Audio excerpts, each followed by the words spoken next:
Solvation தொலைக்காட்சி நேயர்களுக்கு வணக்கம். நேயர்களே, சத்தியவேதம் சரித்திர வேதமே என்ற இந்த தொடர் நிகழ்ச்சிக்கு உங்களை வரவேற்கிறோம். நம்ம நிகழ்ச்சியில் நம்ம தொடர்ந்து அசிரிய ராஜாக்களை பற்றி பார்த்துட்ருக்கோம் இல்லையா? அசிரியாவாகட்டும், சிரியாவாகட்டும், எகிப்தாகட்டும், அதெல்லாம் திருமறையில் ஏன் சொல்லப்பட்டிருக்கு அப்படிலாம் ஒரு சில நினைத்த காலங்கள்லாம் உண்டு. ஆனால் எப்படியாக அந்த 19ஆம் நூற்றாண்டில் நூதனமான கொள்கைகள் ஏற்பட்டதுனால திருமறையிலுடைய பெயர்களாகட்டும், பட்டணங்களாகட்டும் எல்லாமே ஒன்றுமே நடக்கிறதெல்லாம் புராண கதைகள் நினைத்தார்கள். அதனால் கிறிஸ்தவர்களுக்கு பைபிளினுடைய திருமறையினுடைய உண்மைத்தன்மையை நிரூபிக்க வேண்டிய கட்டாயத்தில் இருந்தது இல்லையா? அதனால தான் பிப்ளிக்கல் ஆர்கியாலஜி திருமறை தொல்பொருள் ஆராய்ச்சி என்ற ஒரு பிரிவு படிப்பே ஏற்பட்டது அப்படின்லாம் நம்ம பார்த்துருக்கோம். அந்த 19ஆம் நூற்றாண்டுக்கு இந்த நூற்றாண்டு கொஞ்சம் கூட சளைத்தவர்களே இல்லைன்னு தான் நம்ம சொல்லணும். ஏன்னா இந்த நூற்றாண்டிலும் கூட இந்த தற்கால கட்டத்திலும் கூட நம்மளுடைய பைபிளின் உண்மைத்தன்மையை பற்றி புரியாதவர்கள், கிறிஸ்தவர்களே நிறைய பேர் தெரியாதவங்களாம் இருக்காங்க இல்லையா? அவங்களுக்கெல்லாம் நம்ம வரலாற்றை எடுத்து சொல்ல வேண்டிய கட்டாயத்தில் தான் நாம் இருக்கிறோம். அதற்காகவே நமது நிகழ்ச்சியை சால்வேஷன் தொலைக்காட்சியில் ஒளிபரப்பி கொண்டிருக்கிறார்கள் இல்லையா? இப்போ வாருங்கள் நம்ம நிகழ்ச்சிக்கு போவோம். நம்முடைய பேசுவதற்காக திரு வெங்கடேசன் வந்திருக்கிறார். வணக்கங்க. அசிரியா இதெல்லாம் பற்றி நம்ம நிறையா பார்த்துட்ருக்கோம். அசிரிய ராஜாக்கள், எகிப்து ராஜாக்கள், சீஷாவை பற்றி கூட போனதெல்லாம் பார்த்தோம். இப்போ இந்த சனகரிப் என்ற ஒரு ராஜா அடிக்கடி நம்ம கேள்விப்பட்ட ஒரு பெயர். அந்த அசிரிய ராஜாவே சனகரிப்பை பற்றி நிறையா இருக்குது இல்லையா? எசேக்கியா அரசனுடைய காலத்தில் படையெடுத்து வந்த அரசன். ஆக்சுவலாக இன்றைக்கி தொல்லியல் ஆராய்ச்சியாளர்கள் என்ன பண்ணுறாங்க அப்படின்னா, அந்த அசிரிய அரண்மனைகளையும் அசிரிய பகுதிகளையும் இது பண்ணும்போது நிறைய குறிப்புகள் அவங்களுக்கு கிடைக்கிது. நிறைய வரலாற்று குறிப்புகள், அதாவது களிமண் உருளைகளாக, களிமண் பலகைகளாக, கல்வெட்டுகளாக, புகைப்படங்களாக, சித்திரங்கள். இப்போ அந்த காலத்திலேயே சித்திரங்களாக கிடைச்சிருக்கு, களிமண் சித்திரங்கள் கிடைச்சிருக்கு. இதெல்லாம் என்ன அங்கே சொல்லப்படுது அதிகமாக அப்படின்னு பார்த்தீங்கன்னா, இந்த அசிரிய மன்னர்களுடைய அவங்களுடைய கலாச்சாரங்கள், அவங்களுடைய அந்த வெற்றிகள், போர் வெற்றிகள், அவங்க எந்தெந்த நாட்டை அடிமைப்படுத்தினாங்க அப்படிங்கிற விஷயங்கள் எல்லாம் இப்பொழுது அந்த அசிரியர்களுடைய புத்தகங்கள்லேருந்து நமக்கு கிடைக்கிறது. அதாவது அசிரியர்களுடைய அந்த தொல்லியல் ஆய்வுகள் மூலமாக நமக்கு கிடைக்கிறது. இங்கே இது நம்ம ஏற்கனவே பார்த்துக்கிட்டு இருந்தோம். வேதாகமத்துக்கு சம்பந்தப்பட்ட வேதாகம ஆராய்ச்சிகள் வேற, இது அசிரியர்கள் மன்னர்களுடைய அந்த தொல்லியல் ஆராய்ச்சி மூலமாக இங்கேயும் என்ன உறுதிப்படுது அப்படின்னு பார்த்தீங்கன்னா, வேதாகமும் உறுதிப்படுகிறத பார்க்குறோம். எப்படி அப்படின்னு சொன்னால், எப்படி எதிரிகளுடைய வாயிலிருந்து சொல்லப்படுற அதுதான் வேதாகமத்தில் பல அசிரிய மன்னர்களுடைய பெயர்கள் இருக்கு. அது சனகரிப் ஆகட்டும், சல்மனசார் ஆகட்டும், தெக்பலத்பிளேச்சர் ஆகட்டும், இன்னும் நம்ம சார்குன் ஆகட்டும், இப்படி நிறைய பேரை பார்க்க போகிறோம். ஒவ்வொருத்தரையாக நம்ம பார்க்க போகிறோம். அதே போல் நம்முடைய வேதாகமத்தில் இருக்கக்கூடிய பெயர்கள், வேதாகம யூத மன்னர்கள், யூத அரசர்களுடைய பெயர்கள் பார்த்திங்கன்னா, யூத பட்டணங்கள் பெயர்கள் பார்த்திங்கன்னா அசிரிய கல்வெட்டுகள்லையும் அசிரிய அந்த பானை ஓடுகள்லையும் இருக்கிறது அப்படிங்கிறது ஒரு ஆச்சரியமான செய்தி. எகிப்தியர்களுடைய இதுலையும் கூட இருக்குது. ஆமாம். இப்போ அசிரிய மன்னர்களுடைய அந்த கல்வெட்டுகளில் கூட இந்த யூதர்களுடைய நகரங்களை பற்றியும், யூத அரசர்களை பற்றியும், யூத கலாச்சாரங்களை பற்றியும், அவர்களை அந்த போரிட்டு பிடித்த சம்பவங்கள், வேதாகமம் குறிப்பிட்டிருக்கக்கூடிய சம்பவங்களை பற்றியும் அவர்கள் அதை குறிப்பிடுகிறார்கள். இங்கே தான் நாம் ஒரு மிக முக்கியமான ஒரு விஷயத்தை நம்ம திரும்ப பதிவு பண்ணணும். என்ன அப்படின்னா, இந்த யூத மக்கள் இன்றைக்கி இஸ்ரவேல் அப்படிங்கிற தேசத்தை பற்றி சொல்லும்போது, இது எங்களுடைய தேசம், எங்கள் முற்பிதாக்களுடைய தேசம், எங்களுடைய முற்பிதாக்கள் இங்கே ஒரு பெரிய அரசாட்சி பண்ணார்கள் அப்படின்னு சொல்லும்போதெல்லாம், இல்லை இதெல்லாம் கற்பனை கதைகள், இந்த கதையெல்லாம் வச்சுக்கிட்டு உங்கள் பைபிளில் எழுதியிருக்கிறதெல்லாம் வச்சுட்டு இது உங்கள் நாடுன்னு சொல்லலாமா அப்படிங்கிற ஒரு கேள்வியெல்லாம் ஒரு காலத்தில் ஒரு 50 வருஷத்துக்கு முன்னாடிலாம் எழுப்புனாங்க. அப்படியெல்லாம் ஒன்றுமே கிடையாது, யூதர்கள் எங்கேயோ போக வேண்டியவங்க இங்கே வந்துட்டாங்க அப்படின்னெல்லாம் சொன்னது கூட இருந்தது. ஆனால் அதெல்லாம் பொய் அப்படிங்கிறதும், பைபிள் என்ன சொல்லிச்சோ அதுதான் உண்மை. உண்மையாலுமே இஸ்ரவேலர்கள், யூதர்கள் அந்த நாட்டினுடைய மண்ணின் மைந்தர்கள் அப்படிங்கிறதும், அங்கே மிகப்பெரிய பாரம்பரியமாகவே அவர்கள் கிட்டத்தட்ட 3000 ஆண்டுகளுக்கு முன்பாகவே ஒரு மிகப்பெரிய சாம்ராஜ்யங்கள் அங்கே நடைபெற்றிருக்கிறது அப்படிங்கிறதும், மிகப்பெரிய சாம்ராஜ்ய படையெடுப்புகள் அங்கே நடந்திருக்கிறது அப்படிங்கிறதையும் வேதாகமம் குறிப்பிடுகிற எல்லா உண்மைகளையும் அப்படியே அசிரிய மன்னர்களுடைய அந்த ஆதாரங்கள் உறுதிப்படுத்துது அப்படிங்கிறது ரொம்ப முக்கியமான விஷயம். சொன்னல ரொம்ப அருமையான விஷயம். எப்படின்னா, இப்போ சமீபத்தில் இன்றைக்கி தான் இப்போ தான் போர் நிறுத்தம் வந்திருக்கு, ஹமாஸ் இஸ்ரவேல் போர். அப்போ அதை குறித்து நம்ம நிறைய வாட்ஸ்அப் குழுக்கள் நம்ம கிறிஸ்டியன் பாஸ்டர்ஸே கூட ஏதோ இஸ்ரவேல் வந்து தனக்கு சொந்தமில்லாத இடத்துக்கு அவங்க வந்துட்டு இருக்கிறதாகவும் பாலஸ்தீனியர்கள் வந்து அவங்க சொந்த இடத்துல தான் நம்ம இருக்கிற மாதிரி அவங்க எழுதுறாங்க. நம்ம பாஸ்டர் எழுதுறாங்க. இல்ல அதெல்லாம் எவ்வளவு பெரிய தப்பான வரலாற்று பொய்கள் அப்படிங்கறத நம்ம ஏன்னா அவங்க பழைய ஏற்பாட்டுக்கு முக்கியத்துவம் கொடுக்கறதே கிடையாது. இந்த புதிய ஏற்பாட்டை மட்டும்தான் படிச்சா போதுன்ற ஒரு கண்ணோட்டத்துல இருக்காங்க. இல்ல எந்த புத்தகத்தை படித்தாலும் வரலாறு தானே, வரலாற்றை மாற்ற முடியாது. இல்ல நீங்க புதிய ஏற்பாட்டை படிச்சீங்கனாலே புதிய ஏற்பாட்டுக்கு பழைய ஏற்பாடு தேவை இருக்குல்ல.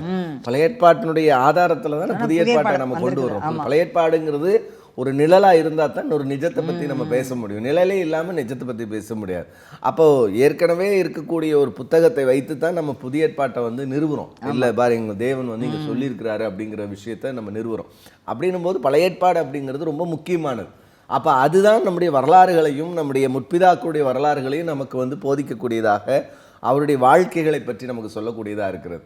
அதுவும் இல்லாமல் தேவனுடைய அந்த வார்த்தைகள் எவ்வளவு உண்மையானவைகள், அவைகள் எவ்வளவு ஆதாரபூர்வமானவைகள், எப்படி வந்து அதிகாரப்பூர்வமாக அவைகள் நிரூபிக்கப்பட்டிருக்கிற அந்த உண்மைகளும் நமக்கு ரொம்ப முக்கியமாக தேவைப்படுது. அந்த அடிப்படையில் இப்போ நமக்கு கிடைத்திருக்கக்கூடிய பல மன்னர்களுடைய பெயர்களில் இப்போ அசிரிய மன்னர்களுடைய பெயர்களில் வந்து நமக்கு மிக முக்கியமான ஒரு நபராக கிடைத்திருக்கிறவர் வந்து சனகரிப். சனகரிப்பு பற்றி வேதாகமம் என்ன பதிவு செய்கிறது அப்படின்னு பார்த்தீங்கன்னா, ராஜாக்களுடைய புஸ்தகத்தில் 2ஆம் ராஜாக்கள் புஸ்தகம் 18:13 யூதாவின் ராஜாவாகிய எசேக்கியாவின் 14வது வருஷத்திலே அசீரிய ராஜாவாகிய சனகரிப் யூதாவில் இருக்கிற அரணான சகல பட்டணங்களுக்கும் விரோதமாய் வந்து அவைகளை பிடித்தான். ஏசாயா 37:37 அப்பொழுது அசீரிய ராஜாவாகிய சனகரிப் பிரயாணப்பட்டு திரும்ப போய் நினைவேயில் இருந்து விட்டான் அப்படிங்கிறத பார்க்குறோம். இந்த சனகரிப்பை பற்றி நம்ம படிக்கும்போது இவன் முதல் முறை வருகிறான், அப்புறம் 2வது முறை போகிறான். அது விரிவாக வேதாகமம் அது பதிவு செய்திருக்கு. ஆமாம், நீங்கள் சொன்ன மாதிரி 13ஆம் வசனம் நீங்கள் சொன்னாங்கல்ல. இப்போ 14ஆம் வசனத்தில் என்ன போட்டிருக்கு அப்படின்னா, அப்பொழுது யூதாவின் ராஜாவை எசேக்கியா லாகீஸில் உள்ள அசரியா ராஜாவுக்கு ஆள் அனுப்பி, நான் குற்றம் செய்தேன், என்னை விட்டு திரும்பிப்போம், நீர் என்மேல் சுமத்துவதை சுமப்பேன் என்று சொன்னான். அப்படியே அசிரிய ராஜா யூதாவின் ராஜாவாகிய எசேக்கியாவின் மேல் 300 தாலந்து வெள்ளியையும் 30 தாலந்து பொன்னையும் சுமத்தினான். ஆதலால் எசேக்கியா கர்த்தரின் ஆலயத்திலும் ராஜாவுடைய அரண்மனை பொக்கிஷங்களையும், இந்த ட்ரெஷரின்னு சொல்கிறோம்ல அது மாதிரி, அகப்பட்ட எல்லா வெள்ளியையும் கொடுத்தானா. அக்காலத்தில் அடுத்த வசனம், அக்காலத்திலே யூதாவின் ராஜாவாகிய எசேக்கியா கர்த்தருடைய ஆலய கதவுகளிலும் நிலைகளிலும் தான் அழுத்திருந்த பொன் தகடுகளை கலற்றி அவற்றையும் அசீரியாவுக்கு கொடுத்தான், ராஜாவுக்கு கொடுத்துருப்பானா. இப்போ எப்படி பாருங்கள், ஆண்டவருக்காக வேண்டி ஆலயம் அவ்வளோ இதாக கட்டி இல்லை எப்படி சேமித்து வச்சு தாவீதும் கொடுத்தாரு, சாலமோனும் கொடுத்தாரு. இவங்க எல்லாம் கலட்டி எதுனாலும் எடுத்து கொடுத்துறாங்க தன்னை காப்பாற்றுறதுக்காக வேண்டி. கரெக்ட். அதாவது இந்த இடத்துல இந்த சனகரிப்பினுடைய அந்த வரலாறுகளை குறித்து நம்ம பார்க்கும்போது இவன் மறுபடியும் மீண்டும் வந்து படையெடுத்து வந்திருக்கிறான் அப்படிங்கிறதும், அந்த காலத்து தான் கர்த்தருடைய அற்புதத்தை வந்து அங்கே பார்க்குறதும், திரும்ப அவர்கள் 1,85,000. ஆமாம் ஆமாம் அதெல்லாம் வந்து அந்த வரலாறுகளில் அவன் வந்து திரும்ப தோல்வி அடைஞ்சு திரும்ப போகிறது எல்லாமே அங்கே போடப்பட்டிருக்கு. ஆனால் இந்த அற்புதங்கள் அவங்க வந்து இது பண்ணலை. ஆனால் திரும்ப அவன் போயிட்டான், நினைவேக்கு திரும்ப போயிட்டான் அப்படிங்கிற விஷயத்தை வந்து பதிவு செய்யப்பட்டிருக்கிறது. அவன் அந்த வேதாகம் சொல்லுது இல்லையா, அவன் திரும்ப போய் நினைவேல இருந்து விட்டான் அப்படிங்கிறதும், அதுக்கு பிறகு அவனுடைய ஆட்சியில் ஏற்பட்ட சதியினால் அவன் வந்து கொல்லப்பட்டுட்டு அவனுக்கு பதிலாக அவனுடைய மகன்கள் ஆட்சிக்கு வர்றது அப்படிங்கிறதும் வேதாகமம் சொல்லுது. அந்த விஷயத்தை வந்து அசிரிய கல்வெட்டுகளில் பதிவு செய்யப்பட்டிருக்கிறது. அசிரிய அதுதான் அந்த அருகோண பிரிசம் சொல்லிட்டு டெய்லர் பிரிசம் சொல்கிறாங்க, இது கிடைச்சிருக்குது. ஆனால் அதில் வந்து இவங்க வந்து எப்படி சொல்றாங்கன்னா, பாதி உண்மையை தான் சொல்லியிருக்காங்க, பாதி சொல்லலை. அதுதான் அதாவது என்ன சொல்லியிருக்கான் அப்படின்னா, எசேக்கியா ராஜாவை வந்து அவனோட நகரத்திலேயே ஒரு கேஜ்டு பேர்டு மாதிரி ஒரு கூண்டுக்குள்ள அடைச்சு போட்டாங்க. நடந்தது இல்லை, வேதாகமம் சொல்லுது இல்லை, இவர்கள் எருசலேமை சுற்றி கொத்தலாம் அமைச்சு அவங்க நின்னாங்க அப்படிங்கிறது சொல்லுது. ஆனால் அவன் போன தோல்வியாக போனதெல்லாம் போகவே இல்லை. ஆனால் இதில் ஒரு பெரிய அதிசயம் என்னன்னா, எகிப்தோட வரலாற்று இதுகளில் இப்போ காணப்படுதான். அது அவன் என்ன சொல்லியிருக்கான்னா, அவனும் போய் தானே சொல்லுவாங்க. அவங்க என்ன சொல்லியிருக்காங்கன்னா, இவன் தோற்று போயிட்டான், அவனோட யூதாவினுடைய அரசர்கிட்ட வந்து இந்த மாதிரி போருக்கு போன சமயத்தில் தோல்வி அடைஞ்சு போயிட்டான். ஆனால் என் தோல்விக்கு என்ன காரணம்னா, எகிப்திய தேவர்கள் இது வந்து எலியை அனுப்பி அவங்களோட இதெல்லாம் பாலடிச்சிட்டாங்க, அவங்களுடைய ஆயுதங்களை அப்படின்னு சொல்லிட்டு. அதுக்கப்புறம் எலி வந்து அதெல்லாம் கடிச்சு வைக்க முடியுமான்னு தெரியல. அதாவது இயற்கைக்கு அப்பாற்பட்டு அங்கே நடந்த அற்புதத்தை வந்து இவங்க வேறு விதமாக எகிப்திய கடவுள் தான் செஞ்சது மாதிரி பதிவு செஞ்சு. அந்த எகிப்திய கடவுளுக்கு ஒரு பவர்மே இல்லைன்றது எப்ப இஸ்ரேல் புத்திரன் ஏற்கனவே நிரூபிக்கப்பட்ட ஒன்று. அதுக்கப்புறம் இப்படி எழுதியிருக்காங்க. அதனால் இங்கே ஆண்டவர் இந்த சனகரிப்பு மூலமாக, அதாவது வேதாகமம் எவ்வளோ ஒரு பேரரசர்களையும் வரலாற்று அரசர்களையும் குறித்து எவ்வளோ அற்புதமான பதிவை செய்திருக்கு எவ்வளோ பெரிய ஆளாக இருந்திருக்கு அப்படிங்கிறத நமக்கு தெளிவாக சொல்கிறத நம்ம இங்கே பார்க்குறோம் சார். அடுத்தது இன்னொரு நபர் கூட இதே அசீரிய மன்னர்களில் இன்னொரு நபரை கூட நம்ம 2 ராஜாக்கள் புத்தகம் 18:9 வாசிக்கிறோம். இஸ்ரவேலின் ராஜாவாகிய ஏலாவின் குமாரனாகிய ஒசேயாவினுடைய 7வது வருஷம் எசேக்கியா ராஜா 4ஆம் ஆண்டில், எசேக்கியா ராஜாவினுடைய 4வது ஆண்டில் அசீரிய ராஜாவாகிய சல்மனெசர் சமாரியாவுக்கு எதிராக வந்து அதை முற்றுகையிட்டான் அப்படின்னு பார்க்குறோம். நமக்கு தெரியும் எருசலேம் வந்து யூதா ராஜாவினுடைய தலைநகரம். இந்த சமரியா வந்து இஸ்ரவேல் தேசத்தினுடைய தலைநகரம், அதாவது வடக்கு தெற்கு ராஜ்யங்கள். அப்போ இந்த வடக்கு ராஜ்யத்தினுடைய அரசனாக இருந்த ஒசேயா அப்படிங்கிறவன் முதல்ல கப்பம் கட்டிகிட்டு இருந்தவன் திடீர்னு வந்து எகிப்தோட டைஅப் பண்ணிக்கிட்டு என்ன பண்ணுறான், கப்பம் கட்ட மாட்டேன்னு சொல்லிடுறான். அதனால் அசீரிய ராஜா அவருக்கு பிறகு, அதாவது சல்மனெசர் வந்து என்ன செய்கிறார் அப்படின்னு பார்த்தீங்கன்னா, திரும்ப ஒசையா மேலே படையெடுத்துட்டு அவனை வந்து அங்கிருந்து இஸ்ரவேலர்களை வந்து அடிமைப்படுத்தி கொண்டு போகிறான் அப்படிங்கிறத இது இவனுடைய வரலாறுகளில், இவனுடைய அந்த கல்வெட்டுகளில் இந்த விஷயங்கள் எல்லாமே பதிவு பண்ணப்பட்டிருக்கிறது. இவனுடைய வெற்றி, இந்த சல்மனெசாரை பொறுத்த வரைக்கும் இவனுடைய பேர் வேற. ஆக்சுவலாக வந்து இவனுடைய பேர் வந்து உலூலாயு அப்படிங்கிறது தான் இவனோட பேர், ஒரிஜினல் நேம்.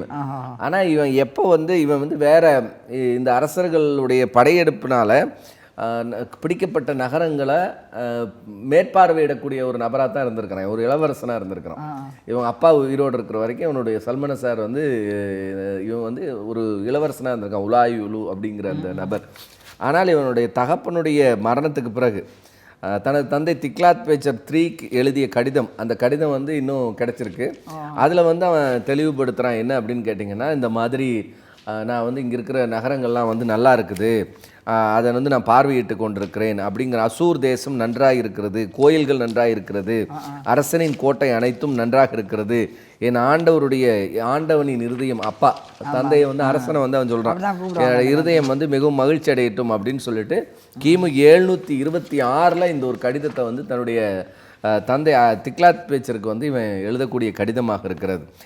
இது வந்து இதுக்கு பிறகு வந்து என்ன பண்ணுறான்னா, இந்த ஒசேயா என்ன பண்ணுறான், தான் வந்து இது வந்து அசூர் தேசம் அப்படிங்கிறது இவன் எல்லா தேசத்தையும் சொல்கிறான், இவங்க ஆளுகையில் இருக்கக்கூடிய தேசத்துலலாம். இதைத்தான் பின்னாடி என்ன செய்கிறார் அப்படின்னு பார்த்தீங்கன்னா, பாபிலோனுடைய அந்த உரையில் பைபிளுடைய இந்த நிகழ்வு வந்து பைபிளில் வந்து ஒசேயா வந்து இவனுக்கு வந்து சல்மனெசாருக்கு வந்து இது அனுப்பலை, கப்பம் கட்டலை அப்படிங்கிற விஷயம் பைபிள் பதிவு பண்ணுது. இவன் வந்து எதிர்த்து நிற்கிறான் அப்படிங்கிற விஷயத்த 2 ராஜாக்களில் வந்து 17:3-6 வந்து நம்ம பார்க்குறோம். அவன் வந்து இந்த விஷயத்தை வந்து என்ன சொல்கிறான் அப்படின்னா, நான் செய்ய மாட்டேன் அப்படிங்கிற இதை செய்கிறான். அந்த பதிவு பணம் கொடுக்க மாட்டேன், உனக்கு கப்பம் கட்ட மாட்டேன்னு சொன்ன உடனே சல்மனெசார் என்ன பண்ணுறான், அதை படையெடுத்து வருகிறான். இந்த படையெடுப்பை குறித்து அசிரிய ராஜாவினுடைய அந்த தரவுகள் வந்து பதிவு செய்திருக்கிறது. வந்து இந்த மாதிரி தவறு ஒசையா வந்து நமக்கு கப்பம் கட்ட மாட்டேன்னு சொல்லிட்டாங்கனால அவனை எதிர்த்து போய் அது எல்லாமே வந்து பதிவுகள் எல்லாத்துக்குமே வந்து அந்த பாபிலோனிய குரானிக்கல்ஸ்னே ஒன்று இருக்குது, அவங்களுடைய நடபடிகள். அந்த நடபடிகளில் இந்த அசிரிய பாபிலோனிய குரானிக்கல்ஸில் இந்த விஷயங்கள் எல்லாம் பதிவு செய்யப்பட்டிருக்கிறது. அவ்வளோ ஒரு அற்புதமான விஷயம் பாருங்கள். வேதாகமத்தில் சொல்லக்கூடிய அந்த விஷயங்கள் அப்படியே, அந்த பைபிளில் சொன்ன விஷயங்கள் அப்படியே அசிரிய மன்னர்களுடைய பாபிலோனிய கிரானிக்கல்ஸில் இந்த விஷயங்கள் எல்லாமே தெளிவாக பதிவு செய்யப்பட்டிருக்கிறது. அதாவது அவங்க எழுதுகிற டைரி குறிப்பு, இவங்களுடைய டைரி குறிப்புகளில் வந்து இதெல்லாம் தெளிவுபடுத்தப்படுகிறது. இவங்க எப்படி ராஜாக்களோட இப்போ இது 4ஆம் புஸ்தகம் இருக்குது நமக்கு, ராஜாக்களோட நடவடிக்கை. அது மாதிரி அசிரியா, எகிப்து அவங்களுக்கெல்லாம் இது மாதிரி இருந்திருக்கும், கிரானிக்கல்ஸ் இருந்திருக்கும் இல்லையா? கரெக்ட். அதே மாதிரி இந்த சமாரியாவை பிடிச்சதும் அவங்கள வந்து அடிமைகளாக கொண்டு போகப்பட்டது எல்லாமே சித்திரங்களாகவும் படங்களாகவும் கூட அவங்க வைத்து அந்த வெற்றி கொண்டாட்டங்கள். இப்போ ஒரு ராஜா ஜெயிச்சிட்டான்னா அவன் கொஞ்சம் எக்ஸ்ட்ராலாம் எழுதுவானுங்க, நான் அதை செஞ்சேன் இதை செஞ்சேன்னு எழுதிக்கிட்டாலுமே, ஆனாலும் அந்த பதிவுகள் வந்து பார்த்தீங்கன்னா அவங்கக்கிட்டையும் இருக்குது. எப்படி வேதாகமும் அதை பதிவு செய்தோ, இப்படி வந்து மேற்கொண்டுட்டாங்க, இவங்க மேலே வந்து படையெடுத்து இவர்கள் வந்து பிடிச்சு கொண்டு போயிட்டாங்க அப்படின்னு வேதாகமத்தில் பதிவு செய்யப்பட்ட அந்த விஷயம் வந்து ரொம்ப அற்புதமாக அவர்களுடைய நாளாகம புஸ்தகங்கள்லையும் இது வந்து எல்லாமே எழுதப்பட்டிருக்கிறது அப்படிங்கிறது தான் வந்து ரொம்ப முக்கியமானது. இவருக்கு பிறகுதான் சார்கோன் வர்றான், இவருடைய மகன் தான் சார்கோன் வரும்போது, சல்மனெசாருக்கு பிறகுதான் சார்கோன் வர்றாரு. ஆனால் சார்கோனுடைய வெற்றியாக எழுதப்படும் போது இது வந்து சார்கோன் ஜெயிச்சிட்டான் இதையே அப்படின்னு சொல்லும்போது, ஆனால் இதை தொடங்கினது யாருன்னா சல்மனசார் தான். அப்போ வேதாகமம் சல்மனசார் பேரில் தான் வந்து பதிவு செய்யுது. ஆனால் அவங்களுடைய குறிப்புகள் வந்து சார்கோன் அதை பிடித்து கொண்டான் அப்படின்னு எழுதுது. அப்போ இது எங்க வேதாகமத்தினுடைய இது எந்த இடத்துலையும் முரண்படலை. ஏன்னா அது தொடங்குற யுத்தம் வந்து யாருது அப்படின்னு கேட்டிங்கன்னா சல்மனசார் தான் தொடங்குறாரு. அதோட எண்டு வந்து சார்கோனுடைய காலத்தில் தான் முடியுது. அப்போ அதுதான் வந்து உங்களுக்கு சார்கோன் அதை பிடித்த தன்னுடைய வெற்றி கணக்கில் அதை எழுதி கொள்ளுகிறான். இப்போ அந்தந்த ராஜா அவங்களுடைய வெற்றி கணக்கில் எழுதணும் அப்படிங்கிற அந்த நினைவு சின்னத்தை வைப்பாங்க இல்லைங்களா.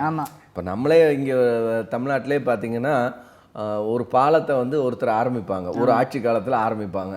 அது ஒரு 3 வருஷம் 4 வருஷம் அந்த ஆட்சி முடிஞ்சு இன்னொரு ஆட்சி வந்துடும், வேற ஒருத்தர் வந்துடுவாங்க. அப்போதான் முடியறவர் வந்து அவங்க பேரில் கல்வெட்டு வச்சுருவாங்க. ஆனால் தொடங்குனது யாராக இருக்கும்னா அது வேற ஒரு ஆட்சியாளராக இருப்பாங்க. இதுதான் வந்து உண்மை. அது மாதிரி இந்த யுத்தத்தை வந்து சமாரியாவை கைப்பற்றக்கூடிய இந்த யுத்தத்தை ஆரம்பித்தது வந்து சல்மனசார் தான். ஆனால் சார்கோனுடைய காலத்தில் வந்து பின்னாடி அது வந்து முழுமையை அடைஞ்சிருக்கு அப்படிங்கிறத கண்டுபிடிக்கிறாங்க ஆய்வாளர்களே. அது வந்து ஏன் சார்கோன்னு பதிவு செஞ்சுருக்காங்க, பைபிளில் சொல்லப்பட்டது எப்படி அப்படி முரண்படாது அப்படின்னு பார்க்கும்போது அதுக்கு ஒரு காரணம் அவங்க தெரியுது. இது வந்து சல்மனசாருடைய காலத்தில் தொடங்கப்பட்டிருக்கு, பிற்காலத்தில் அது வந்து முடிகிறது அப்படிங்கிறது. அப்போ வந்து ஒரு சரியாக தான் வேதாகமம் பாருங்க, ஒரு சின்ன சின்ன விஷயங்களை கூட ஒரு துல்லியமாக வேதம் பதிவு செய்து எதிர்நாட்டு அரசர்களுடைய நம்ம பதிஞ்சு வச்சிருக்கல. அதுதான் ரொம்ப முக்கியமான ஒரு விஷயமா இருக்கு. அப்போ இது வந்து வேதாகம வசனங்கள்ல இவைகளை குறித்து இந்த சல்மனசாரை குறித்தாகட்டும் சனகரிப்பை குறித்தாகட்டும் துல்லியமான பதிவை வேதாகமம் வைத்திருக்கிறது. வரலாற்றிலே இந்த அசிரிய மன்னர்களாகட்டும் பாபிலோனிய மன்னர் பலருடைய இவங்கெல்லாம் வந்து ஒரு காலத்தில் இப்படியெல்லாம் நபர்களே இல்லை. இப்போ சல்மனசாரே இல்லைனாங்க, அப்புறம் தான் கண்டுபிடிக்கிறாங்க அவன் பேர் இது இல்லை, அவனோட பேர் வேற இருக்குது. ஆனால் அவனுக்கு பதவிக்கு வரும்போது அவனுக்கு சல்மனசார்னு பேர் கொடுப்பாங்க அந்த பர்டிகுலராக. அதை வந்து இப்போ தான் கண்டுபிடிக்கிறாங்க. அப்போ வந்து பதவிக்கு வரும்போது அவன் பேர் சல்மனசார் 2 சல்மனசார் 1 அப்படின்னு பேர் வைக்கிறாங்க. ஆனால் அவனுக்கு வந்து ஒரிஜினல் பேர் வேற இருக்கு. நகரிப்பெல்லாம் பார்த்தீங்கன்னா அவனுடைய வரலாற்றை பற்றி படிக்கிறப்பெல்லாம் அந்த ரப்சாக்கை அனுப்புறது. அது அவன் வந்து ரப்சாக்கேங்கிறதே வந்து ஒரு பேரே வந்து பார்த்தீங்கன்னா அது ஒரு தளபதிக்கு வைக்கக்கூடிய பேர். அது வந்து ஒரு நபருடைய பேர் இல்லை. ரப்சாகே அப்படிங்கிறது வந்து அசிரிய வார்த்தைகள்ல தளபதி பிரதானி அப்படிங்கிறது அதுக்கான பேர். ஆனால் அவன் பாருங்க அவன் எபிரேய மொழியும் கற்றுத்தான், எபிரேய மொழியும் கற்று பேசுறாங்க. ஆமா அதனால தான் அவங்க வந்து எபிரேயம் கற்றுக்கொண்டு தான் வந்து எபிரேய மொழியில வந்து பேசுறான் ஜனங்களோட. நீங்க வந்து அவனை நம்பாதீங்க, இசைக்கியாவை நம்பாதீங்க, நீங்கள் வந்து எனக்கு செவி கொடுங்க, அவன் வந்து உங்கள் கடவுளுடைய இதெல்லாம் உடைச்சிட்டானே, கர்த்தருடைய பலிபீடத்தை உடைச்சிட்டானே. ரொம்ப ஆச்சரியமான ஒரு விஷயம் என்னன்னா அவங்க கூட கெஞ்சுவாங்க வந்து யூத மொழியில பேசாதங்க நீங்க. ஆமா வேணும்னே பேசுவான். அப்ப அவன் சரளமா வந்து பொதுமக்களுடைய வந்து அந்த அசிரியன் வந்து பேசுகிறான் அப்படின்னா அப்போ அந்த கலக்கிய லாங்குவேஜ் வடக்கும் அவன் கற்று வச்சுருந்துருக்கான் எபிரேய மொழியா. ஆமாம் இல்லை அதில் ரொம்ப முக்கியமான நான் குறிப்பிட்டு சொல்ல வேண்டியது என்னென்னா எசேக்கியா செய்த ஒரு செயல் அப்படிங்கிறது அவர் வந்து அங்கிருந்து கர்த்தருடைய பலிபீடம்னு பேர் வைக்கப்பட்டிருந்த பலிபீடத்தெல்லாம் உடைச்சான். ஆனால் இதைத்தான் வந்து ரப்சாக்கே சொல்லி காமிக்கிறான். அவன் வந்து நீ வந்து கர்த்தருடைய நாமத்தில் நிற்கிறான்னு சொல்கிறேன், ஆனால் அவன் உடைச்சது பூரா கர்த்தருடைய பலிபீடம்னு இருக்குது அப்படின்னு சொல்லும்போது இங்கே தான் நாம் கொஞ்சம் தெளிவடையணும். என்ன அப்படின்னா அங்கே கர்த்தருடைய பலிபீடம்னு பேரை வச்சுட்டு பண்ணிட்டு இருந்ததெல்லாம் பாகாலுடைய பலிகள், கர்த்தருக்கு விரோதமான செயல்கள். இன்னைக்கு எப்படி கர்த்தருடைய ஆலயம்னு பேரை வச்சுக்கிட்டு கடவுளுக்கு விரோதமான செயல்கள் எல்லாம் ஆலயத்துக்குள்ளே செய்கிறாங்களோ, நீங்கள் நம்ம அநேக ஆலயங்களை பார்க்குறோம், பேர் மட்டும்தான் அது தேவாலயம் அப்படின்னு இருக்குது, தேவனுடைய காரியங்களை சொல்கிறோன்ற மாதிரி பேர் வச்சுக்கிட்டு சினிமா பாடல்களை கூட வந்து திருச்சபை ஃபுல்ஃபிட்டில் நின்று பாடக்கூடிய நபர்கள் இருக்காங்க. இதுக்கும் வெங்கல சர்பத்தை தூபம் காட்டினதுக்கும் ஒரு பெரிய வித்தியாசம் இல்லை. ஒரு போதர் ஒரு சினிமா பாட்டை பாடலாம், இப்போ என்ன சினிமா பாட்டை பாடணும் இன்னொரு போதர் அவர் கற்றுக்கிறாரு. அதுதான் அப்போ இன்னைக்கு நாம் வந்து ரொம்ப ஜாக்கிரதையாக இருக்கணும். ஏன்னா கர்த்தருடைய பலிபீடம்னு சொன்னதையே உடைத்தெறிந்தான் எசேக்கியா அப்படின்னு சொல்லப்பட்டிருக்கிறது.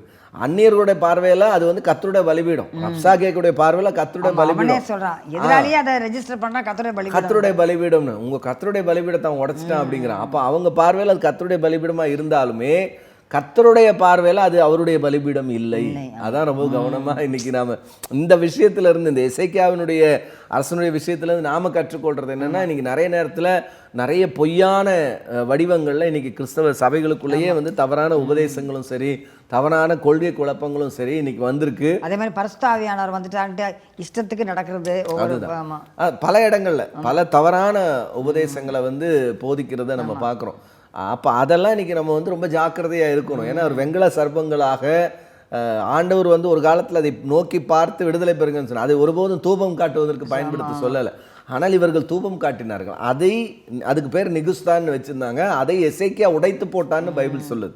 அந்த எசேக்கியா ஆண்டவர் ரொம்ப பிரியமான காரியங்களை செய்தான், அவன் என்னுடைய கண்களுக்கு பிரியமானதை செய்தான் அப்படின்னு எசேக்கியாவை பற்றி ஆண்டவர் சொல்கிறார்.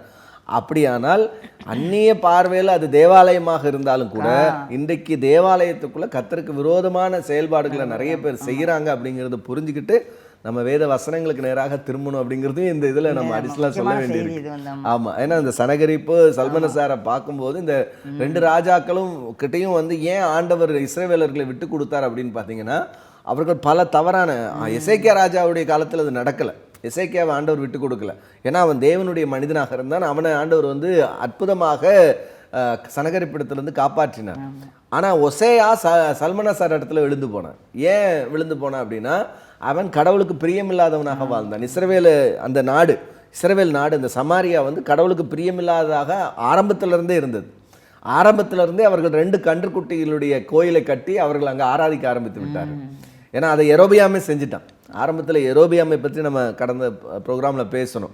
அவன் வந்து ஷீஷாக்கின் இடத்துல போய் வந்தான் அப்படின்னு சொல்லி பேசணும் இல்லைங்களா, அடைக்கலம் கொடுத்தான். அந்த எரோபியாம் வந்து அவன் இஸ்ரவேலை 2ஆக பிரித்த உடனேயே ஜனங்களெல்லாம் எருசலேமுக்கு போய்விடக்கூடாது அப்படிங்கிறதுக்காக இவன் என்ன செய்கிறான், சமாரியாவில் ஒரு கோயிலை கட்டி அங்கே வந்து 2 கன்றுக்குட்டிகளை வச்சு என்ன செய்கிறான், இந்த தெய்வம் தான் நம்மளை எகிப்திலேருந்து கொண்டு வந்த தெய்வங்கள் அப்படின்னு சொல்லி அதை ஆராதிக்க பண்ணுகிறான் அப்படிங்கிறத நம்ம பார்க்குறோம். அப்போ இங்கே ரொம்ப முக்கியமான ஒரு விஷயம் என்னென்னா, இந்த 2 அரசர்களில் இஸ்ரவேல் அரசர்கள் வந்து ஆரம்பத்திலிருந்தே அவர்கள் கடவுளுக்கு விரோதமாக செயல்பட்டுக்கிட்டே வந்தாங்க தொடர்ச்சியாக.